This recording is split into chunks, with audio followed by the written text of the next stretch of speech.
Hey guys, welcome back. Previous video la நம்ம drones எப்படி fly பண்றது அப்படினு சொல்லிட்டு போஸ்ட் பண்ணியிருந்தோம். இந்த வீடியோல drones ஓட சேஃப்டி மெஷர்ஸ்ல calibration அப்படின்ற ஒரு விஷயத்தை பத்தி தான் பார்க்க போறோம். நான் calibration ஓட full detail வீடியோ வந்து நான் part 2ல போஸ்ட் பண்றேன். இந்த வீடியோல calibration எப்படி பண்றது, அதுல என்னென்ன calibration அப்படி இருக்குது மட்டும் தான் பார்க்க போறோம். இப்போ dronesல பாத்தீங்கன்னா 5 type of calibrations இருக்கு. ஒன்னு வந்து பாத்தீங்கன்னா IME calibration, compass calibration and gimbal calibration and நம்ம RC அதாவது ரிமோட் கண்ட்ரோல்ல 2 type of calibration பண்ணனும்.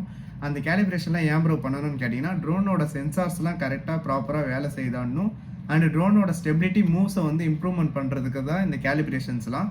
இந்த calibrationலாம் நீங்க ஒரு இடத்துல இருந்து இன்னொரு இடத்துக்கு போகும்போது பண்ணாம விட்டுட்டீங்கன்னா ட்ரோன்ஸ் வந்து மிஸ்பிஹேவ் பண்றதுக்கு நிறையவே சான்சஸ் இருக்கு. அதாவது நம்ம ஃப்ரண்ட் புஷ் பண்றோம்னா நம்ம ஃப்ரண்ட் புஷ் பண்ணுற லெவலையும் தாண்டி போகிறதுக்கும் இல்லை ஸ்லோவாக போகிறதுக்கும் இல்லை லேண்ட் பண்ணுறேன்னா சரியாக லேண்ட் ஆகிறதுக்கும் இந்த மாதிரியான நிறைய விஷயங்கள் எல்லாமே இந்த கேலிப்ரேஷனில் தான் அடங்கும். நான் ஃபுல் டீட்டெயிலாக உங்களுக்கு வந்து நெக்ஸ்ட் வீடியோவில் போஸ்ட் பண்ணுறேன்.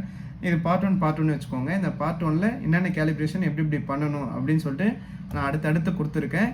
ஸ்கிப் பண்ணாமல் பாருங்கள், அப்போ தான் உங்களுக்கு ஸ்டெப் பை ஸ்டெப் புரியும்.